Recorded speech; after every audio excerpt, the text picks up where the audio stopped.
The bracelet slid across my desk like a silver snake, landing between my keyboard and coffee mug. A delicate thing with sapphires that caught the fluorescent office lights, making tiny blue stars dance on my computer screen. I'm Rowan, and until that moment, I thought I understood the rules of my marriage. Special delivery for you, said Marcus from IT, already walking away. Left at reception. The note inside the velvet box read, "For all the sacrifices." No signature. The handwriting wasn't Liam's. My husband's scrawl looked like a doctor's prescription pad had a fight with a tornado. This was elegant, purposeful. I checked my phone. No messages from Liam about surprise gifts.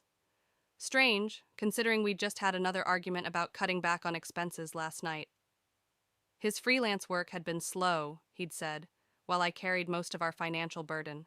That's gorgeous, Kelly from marketing whispered, peering over my cubicle wall. Anniversary? Something like that. I slipped the bracelet back into its box, my stomach churning. The price tag was still attached, $3,200, more than our monthly mortgage payment. I called Liam, straight to voicemail. Hey, got an interesting delivery today. Call me when you can? My fingers hovered over the keyboard, tempted to Google the jewelry store name embossed on the box. Instead, I pulled up our joint bank account. The balance mocked me, barely enough to cover next week's bills. No mysterious withdrawals for expensive jewelry. My phone buzzed, a text from Liam. In a meeting, what delivery? I snapped a photo of the bracelet and sent it. 3 dots appeared, disappeared, appeared again. Finally, must be promo gift from old client. Lucky you. The lie sat there, bold as brass. Liam hadn't had any major clients in months. He'd been networking, spending afternoons at coffee shops with his laptop, coming home with vague stories about potential projects. Everything okay? Kelly was still watching me, concern etched on her face. Fine. I forced a smile, just trying to remember if I thanked the sender. My phone buzzed again. Liam. Don't wear it to dinner tonight. Mom's sensitive about expensive gifts lately. I hadn't even mentioned dinner with his mother. Another piece of information he'd conveniently forgotten to share. The bracelet felt heavier now, weighted with unspoken questions. The rest of the afternoon passed in a blur of meetings and deadlines, but my mind kept circling back to those sapphires. Who sends a married woman jewelry? Who had Liam been meeting in those coffee shops? And why did he want me to hide it from his mother? At 5, I packed up my laptop, the velvet box burning a hole in my bag. Instead of heading home, I drove to the jewelry store listed on the box. The saleswoman's eyes lit up with recognition when I showed her the bracelet. Oh yes, the gentleman was very specific about the design. Said it had to be sapphires, his lady friend's birthstone. My birthday is in April. Diamonds. When did he purchase this? She checked her computer. Last Wednesday. Paid in cash. Last Wednesday. While I was working late, trying to land a new client to boost our income, while Liam was supposedly at a networking event. My phone buzzed. Liam again. Running late. Meet you at Mom's around 7? I stared at the message, something cold and hard forming in my chest. The bracelet wasn't meant for me. It was never meant for me. Someone had redirected it, making sure it landed on my desk instead of around another woman's wrist. I texted back, "No problem. I'll wear my new bracelet. Your mother will love it." His response was immediate. Don't. But I already knew I would. Sometimes the best revenge starts with a simple piece of jewelry and a family dinner. I smiled at the saleswoman. Thank you. You've been very helpful. It was time to have dinner with my mother-in-law. Evelyn's dining room felt like a stage set for a play where nobody knew their lines. The bracelet caught the chandelier light as I reached for my wine glass, exactly as I'd intended. Liam's face twitched, a micro-expression of panic I wouldn't have noticed if I hadn't been looking for it. That's quite a beautiful piece, Grace said, her analyst's eyes missing nothing. New? A gift, I replied, watching Liam drain his second glass of wine. Apparently from one of Liam's clients. Evelyn beamed, passing the potatoes. Business must be picking up then. You've seemed so stressed about money lately. Actually, I set down my fork. I was hoping Liam could tell us more about this generous client. The jewelry store was quite interested in discussing the purchase. The silence stretched like warm taffy. Liam's knuckles went white around his wine glass. "I told you," he said, voice carefully controlled. "It was a thank you gift for that branding project." "Which project was that, dear?" Evelyn asked. "The one with the tech startup?" "No, different client." Liam stood abruptly. "Anyone need more wine?" Grace's eyes narrowed. "Funny, I thought you said last week that all your projects were on hold." "My sister-in-law, always the accountant, always tracking the numbers." I could kiss her. "Things change quickly in freelance," Liam muttered, disappearing into the kitchen. "Speaking of change," Grace continued, "I saw your car at the Grand Hotel last Tuesday. Thought about saying hello, but you seemed occupied." The potato in my mouth turned to ash. Tuesday, when Liam said he was meeting potential clients at a coffee shop. "The Grand?" Evelyn perked up. "That new luxury spa they opened there is divine, though the prices—" She whistled low. "You've been there, Mom?" Grace asked. "Oh no, couldn't afford it on a principal's pension. But my friend Margaret's daughter works there. Chloe something or other, event planner, always posting about their amenities on Facebook." My fork clattered against the plate. Liam, returning with wine, nearly dropped the bottle. "Chloe?" I tested the name, watching my husband's face. "Pretty name." "Common name," Liam said quickly. Too quickly. Grace's phone buzzed. She glanced at it, then at me, something shifting in her expression. "Rowan, didn't you mention wanting to see those investment papers I found? For that side project?" I hadn't mentioned any such thing, but I recognized a lifeline when I saw one. "Yes, actually. Would now be a good time?" "Perfect time." Grace stood. "Mom, mind if we use your study?" In Evelyn's book-lined study, Grace closed the door and pulled out her phone. "I wasn't sure whether to show you this, but—" She pulled up a banking app. "I still have access to Liam's business accounts from when I helped with his taxes. Look at these transactions. Regular withdrawals. Large ones. All tagged consulting fees, but all in round numbers. All on Tuesday afternoons. How long?" My voice sounded distant, even to myself. 3 months. Started right after he landed that big corporate contract." Grace's face softened. "The one he said fell through. The contract that was supposed to solve our financial struggles. The one that had me working overtime to cover our bills while Liam networked and built his client base." "The Grand Hotel has a lovely event space," Grace continued carefully. "Perfect for a freelance graphic designer to meet with an event planner about potential collaborations." My fingers traced the sapphires on my wrist. "This wasn't meant for me, was it?" "No, but someone wanted you to get it." Grace squeezed my hand. "Question is, what are you going to do about it?" Through the study window, I could see Liam in the garden, pacing, phone to his ear. His gestures were agitated, defensive. Warning someone, perhaps, about an unexpected delivery gone wrong. "First," I said, unclasping the bracelet, "I'm going to return this. Then I'm going to find out exactly what services my husband's been consulting on at the Grand Hotel." Grace nodded, a sharp smile playing at her lips. "Need a financial analyst's help with that?" "Actually," I said, watching Liam through the window, "I think I need a sister's help. Sometimes the best revenge isn't served cold. Sometimes it's served with family." The Grand Hotel's marble lobby gleamed like polished bones. Grace's friend at the front desk, carefully cultivated over a week of strategic coffee dates, gave us a subtle nod. We had exactly 47 minutes before Liam's standing Tuesday consultation. "Remember," Grace whispered, adjusting her visitor badge, "we're here to scout venues for my company's charity gala." The spa reception area reeked of lavender and lies. A wall of photos showcased their signature events. I stopped breathing when I saw it. Liam's distinctive design work on their latest brochure, the one he'd never mentioned. "Can I help you, ladies?" The receptionist's smile was professional, practiced. "We're meeting Chloe?" Grace's voice carried just the right amount of entitled expectation. "About the Morrison Foundation event?" "Oh, she's running a bit late. Feel free to wait in the lounge." The lounge offered a perfect view of both entrances. Grace pulled out her tablet, maintaining our cover while I watched the door. My hands wouldn't stop shaking, so I gripped my phone instead. "Those withdrawals," I said quietly. "The ones you tracked. How much total?" "Enough to cover our mortgage for a year." Grace's voice was flat.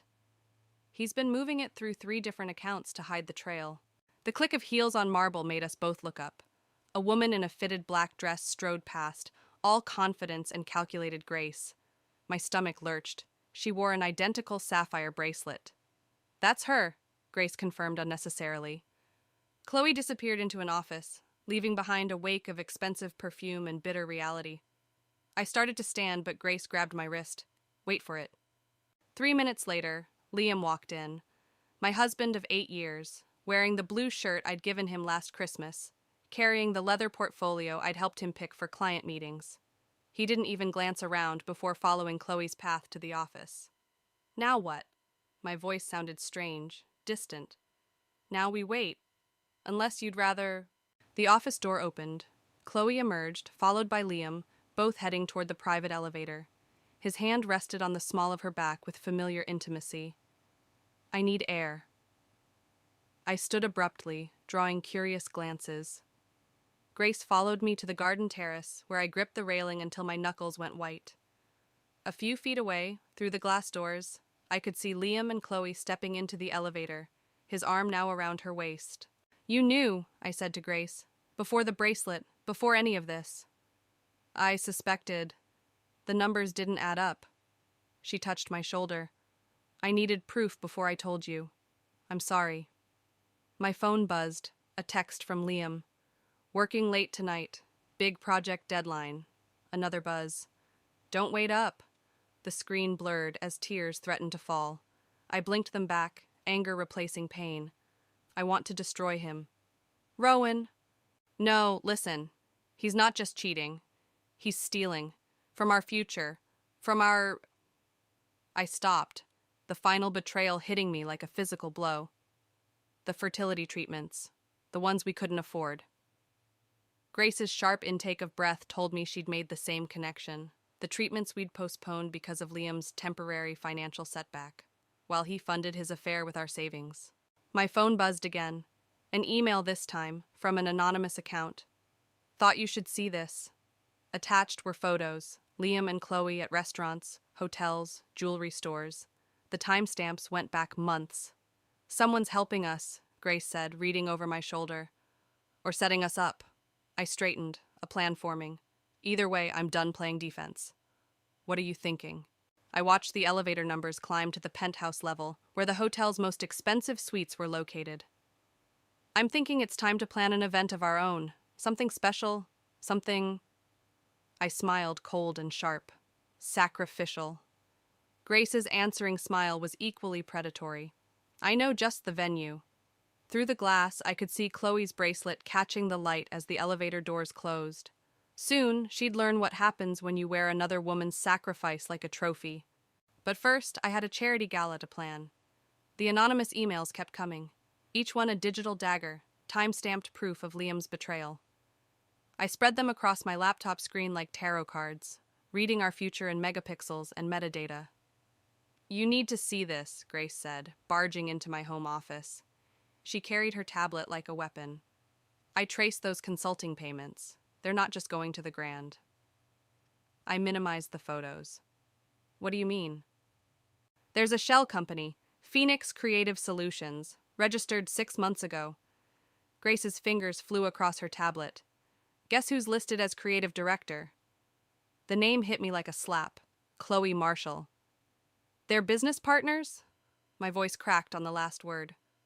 "Partners in every sense." Grace pulled up a business registration. "And there's more. Remember that corporate contract Liam said fell through?" My stomach clenched. "The one that was supposed to save us from financial ruin?" "It didn't fall through. He redirected it to Phoenix Creative." Grace's expression hardened. "They're using your savings as startup capital." The room tilted sideways. All those extra hours I'd worked, the fertility treatments we'd postponed, the vacations canceled, funding their future while dismantling mine. My phone buzzed. Liam. "Working late again. Big pitch tomorrow." Before I could respond, another anonymous email arrived. This time with a video attachment, security footage from the Grand's lobby. Liam and Chloe, heads bent over paperwork, her hand on his arm. The timestamp. Right now. I need to go. I grabbed my keys. Rowan? Wait. But I was already moving, rage propelling me forward. The drive to the Grand passed in a blur of streetlights and scattered thoughts. I hadn't planned this confrontation, hadn't prepared my words or steeled my heart. The lobby was quiet at this hour. The same receptionist from before recognized me, started to speak, but I was already pushing through the doors to the business center. They sat at a corner table, papers spread between them like battle plans. Chloe's hand still rested on Liam's arm, her sapphire bracelet catching the light. My bracelet. Our money. So, this is your big pitch? My voice carried across the empty room. They jumped apart like guilty teenagers. Liam's face drained of color. Rowan, I can explain. Phoenix Creative Solutions? I picked up a proposal document, their joint logo mocking me from the header. Interesting name, rising from the ashes of our marriage? It's not what you think. Liam stood, hands raised like I was pointing a gun instead of papers.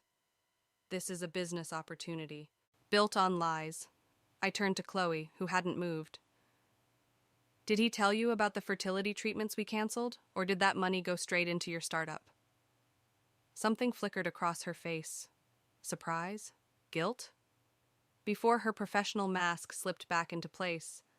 This is a private business matter. Private? I laughed, the sound sharp enough to cut. Like those Tuesday afternoon consultations in the penthouse suite? Liam stepped forward. How did you... know? I pulled out my phone, displayed the anonymous emails. Seems someone thought I deserved the truth, unlike my husband. Those emails... Chloe's voice trailed off, her eyes widening with recognition. You know who sent them. It wasn't a question. She glanced at Liam, who had gone very still. Margaret's daughter, she whispered. From reception. I had to let her go last week. Of course. Evelyn's friend's daughter. The connection I'd missed. Rowan, Liam tried again. We can work this out. The business is taking off. Once we're profitable... I gathered their proposals, their precious plans. There is no we anymore, Liam. Just like there's no more joint savings account.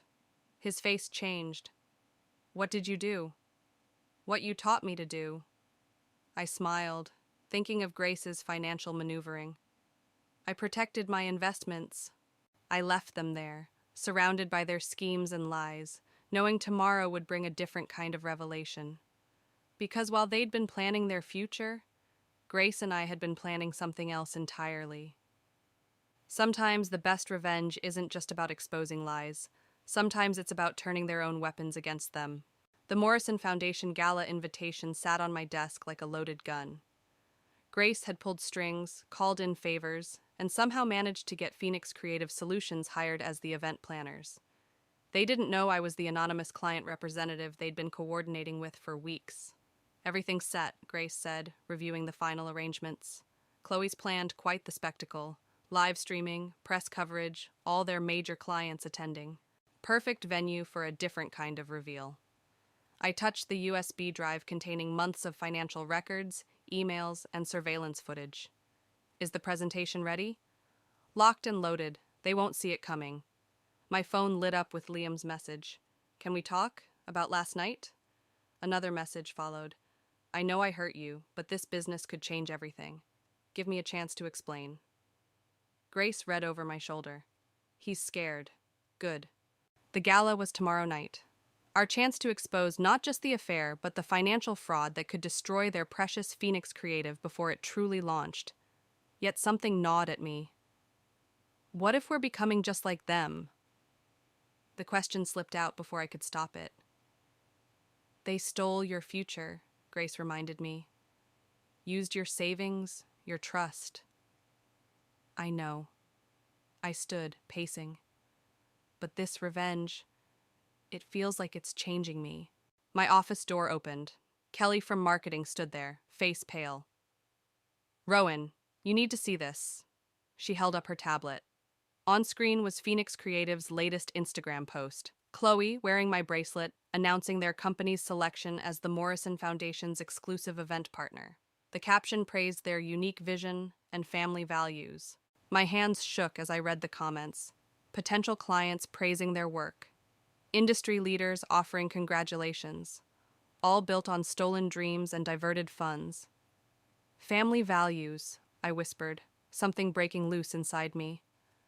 That's what we're going with? I grabbed my keys. Grace caught my arm. Where are you going?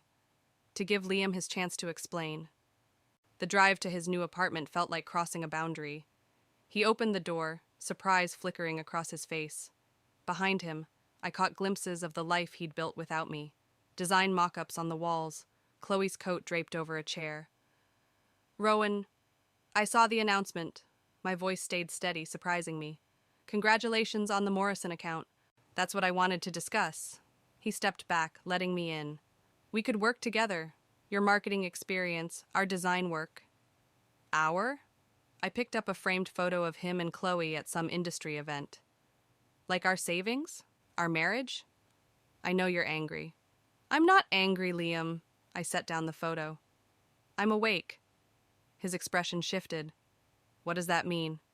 I pulled out my phone, showed him the gala invitation. I'll be there tomorrow night. Front row. You're attending? Something like fear crossed his face. Wouldn't miss it. I moved toward the door.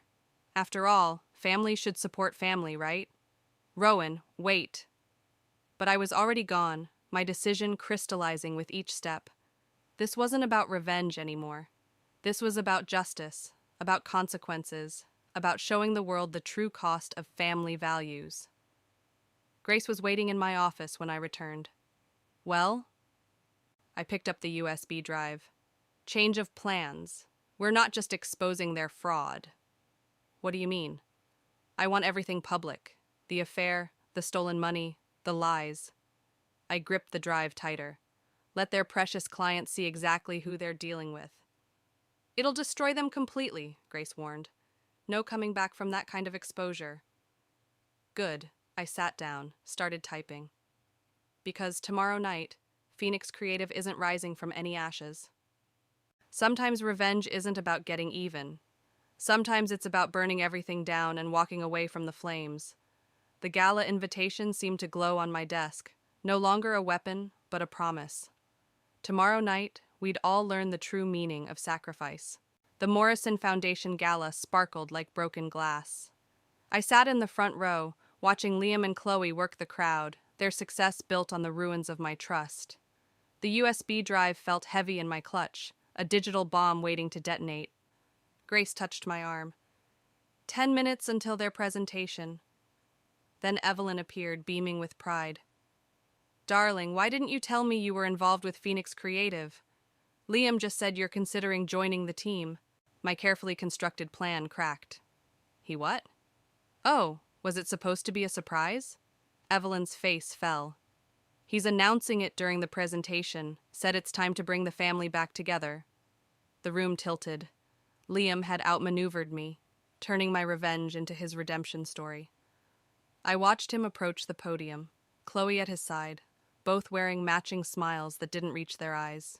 He's trying to trap you, Grace whispered, make you look vindictive if you expose them now. The presentation began. Professional achievements, client testimonials, growth projections, all built on stolen dreams and diverted funds. My funds, our future. And now, Liam's voice carried across the ballroom, a special announcement. We're thrilled to welcome a new partner to Phoenix Creative. The screen behind him changed. My professional headshot appeared, along with my credentials. The audience applauded. Evelyn squeezed my hand. I stood, my chair scraping against the marble floor. The USB drive burned in my hand. One connection to the podium's laptop would expose everything. The affair, the fraud, the lies. But Liam's eyes met mine, challenging, almost pitying. Rowan has always believed in family, he continued smoothly. In second chances. In building something greater than ourselves. The crowd murmured appreciatively. I saw potential clients nodding, investors smiling. My revenge would now look like bitter rejection, professional suicide. Don't let him win, Grace urged. But Evelyn was crying happy tears. Other family members watched expectantly. Even Chloe managed to look hopeful, though the sapphire bracelet, my bracelet, glinted on her wrist like a taunt.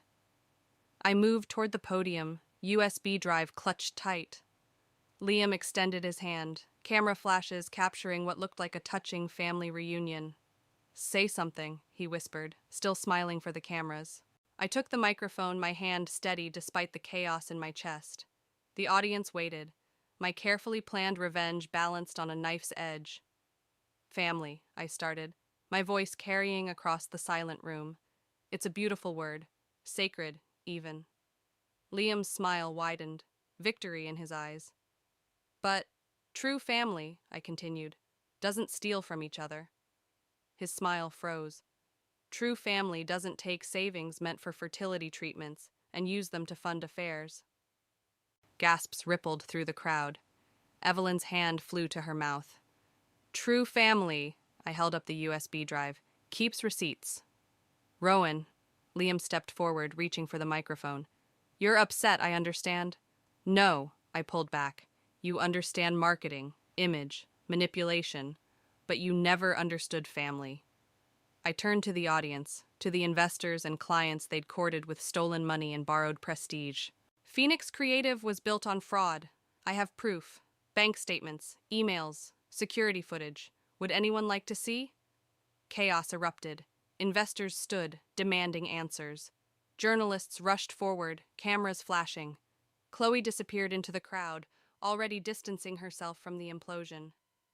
"You've destroyed everything," Liam hissed, his mask finally cracking.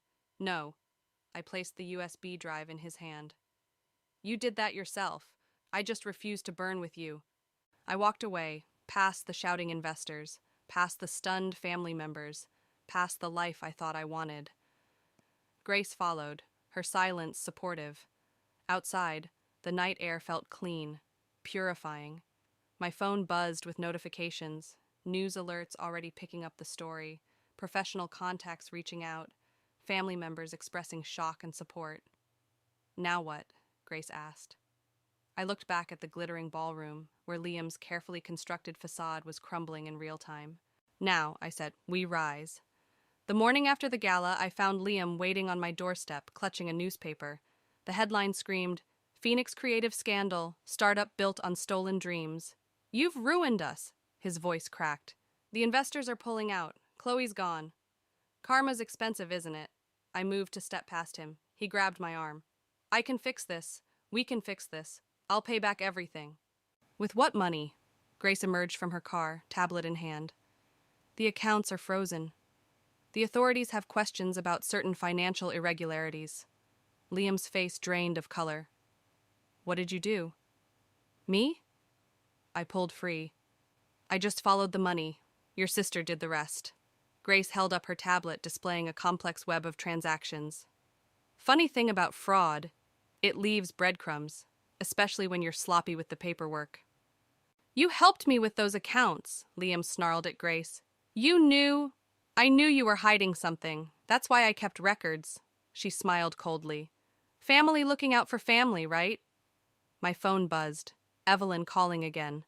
I'd been dodging her since last night. "Mom's devastated," Liam said. "Is that what you wanted? To destroy our whole family?" "Don't you dare!" My voice shook. "Don't you dare use her against me. You did this. Every lie, every stolen dollar, every broken promise. That was you. I did it for us. The business was our chance." "Our chance?" I laughed, sharp and bitter. "While I was working overtime to afford fertility treatments, you were building a future with someone else, using my sacrifices to fund your escape. It wasn't like that." "Then what was it like?" I pulled out my phone, played the recording from the Grand Hotel. His voice, intimate and clear. "Once Phoenix takes off, we'll have everything we dreamed of. Just us." He flinched at his own words. "Did Chloe know?" Grace asked. "About the fertility treatments?" Liam faltered. "It wasn't relevant." "Wasn't relevant?" Something snapped inside me. Like our marriage wasn't relevant? Like my dreams weren't relevant? "I loved you," he whispered. No, you loved what I could give you. My trust, my money, my silence. I opened my front door. But that's not love. That's theft. The police want to talk to you, Grace added. Something about misappropriation of funds, fraud, maybe worse. Liam's facade cracked completely. You can't do this. I'll lose everything. Funny. I stepped inside. That's exactly how I felt when I found out about Phoenix, about Chloe, about every lie you told while stealing our future.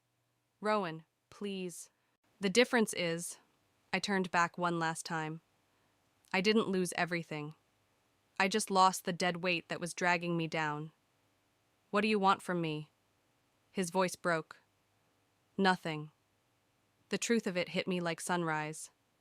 Not anymore. I closed the door on his protests, on the past, on the woman who had once believed in second chances and family above all. Grace followed me inside. Chloe's lawyer called. She's offering to testify about the financial misconduct in exchange for immunity. I sank onto my couch, suddenly exhausted. Of course she is. Are you okay? Through the window, I watched Liam walk away, shoulders slumped, newspaper crumpled in his fist. The man I'd married, the future I'd planned, the dreams I'd sacrificed for, all as insubstantial as morning mist. You know what's strange? I said finally. I thought revenge would feel like winning, but it just feels like freedom. Grace sat beside me, her presence steady and sure. Sometimes they're the same thing. My phone buzzed again. Evelyn. This time I answered, because sometimes freedom means facing the aftermath of the fire you've started. And sometimes from those ashes, something stronger rises. The sapphire bracelet caught the morning light as I placed it on Evelyn's kitchen table. She stared at it, hands wrapped around her untouched coffee mug. I thought you might want to return it, I said, since it came from your son's business account. No, she pushed it back toward me. Keep it, as a reminder. Of what? Betrayal? Revenge? Of your worth. Her voice carried the weight of her former principal's authority. Sometimes the most expensive lessons are the ones we didn't want to learn. Through the window, I watched Grace talking to the forensic accountants in the driveway. The investigation into Phoenix Creative had revealed more victims, other stolen dreams, other diverted funds. Chloe had turned state's evidence, painting herself as another victim of Liam's manipulation. Did you read his letter? Evelyn asked. I nodded. Liam's final attempt at explanation sat unopened in my purse, his familiar handwriting now strange and distant. Are you going to open it? No. The certainty in my voice surprised us both. Some stories don't need an ending. My phone buzzed. Another news alert about the case. Liam's face stared back from the screen, haunted and hollow as he left the courthouse. The media loved the story. Ambitious entrepreneur brought down by his scorned wife and sister. Phoenix Creative burning in spectacular fashion. You know, Evelyn said carefully, revenge doesn't usually bring peace. This wasn't about revenge. Not really. I touched the bracelet's clasp. It was about truth, about consequences. And are you at peace? Before I could answer, Grace burst in, waving documents. You need to see this. We found something in the old accounts. She spread papers across the table, bank statements, transfer records, a trail of breadcrumbs leading to an unexpected destination. He didn't spend all the fertility treatment money, Grace explained. He invested it, under your name. The investment had grown, quietly accumulating value while we'd torn everything else apart. Ironic, isn't it? I laughed, but the sound caught in my throat. He actually did save for our future, just not the one we planned. What will you do with it? Evelyn asked. Through the window, I watched the forensic team pack up their files. Evidence of lives derailed, dreams deferred, trust broken, and rebuilt. I'm starting a foundation, I said, for families struggling with fertility treatments, people who've had to choose between their dreams and their dignity. Grace smiled. Phoenix Rising? No. I picked up the bracelet, its sapphires no longer burning with betrayal, but shimmering with possibility. New Dawn Foundation, because some things deserve a fresh start. He asked about you, Evelyn said quietly, before they took him away. And what did you tell him? That sometimes the best revenge isn't destroying someone else's future, it's building your own. My phone buzzed again, the fertility clinic confirming my appointment to discuss options. Single motherhood, donor programs, different paths to the same dream. Keep the bracelet, I told Evelyn, standing to leave. Sell it, donate it. Let it help someone else's sacrifice mean something. She caught my hand. You're still family, you know, no matter what. I know. I squeezed her hand. Just a different kind than we planned. Outside, Grace waited by her car, already reviewing foundation proposals. The morning sun painted everything in new light, turning past shadows into future possibilities. I didn't look back at the bracelet on Evelyn's table, didn't need to. Some sacrifices become stepping stones. Some betrayals become bridges. And sometimes, the future we fight for isn't the one we originally wanted, but the one we needed all along. My phone buzzed one last time, another letter from Liam, digital this time. I deleted it unread. Some stories don't need an ending, they just need a new beginning.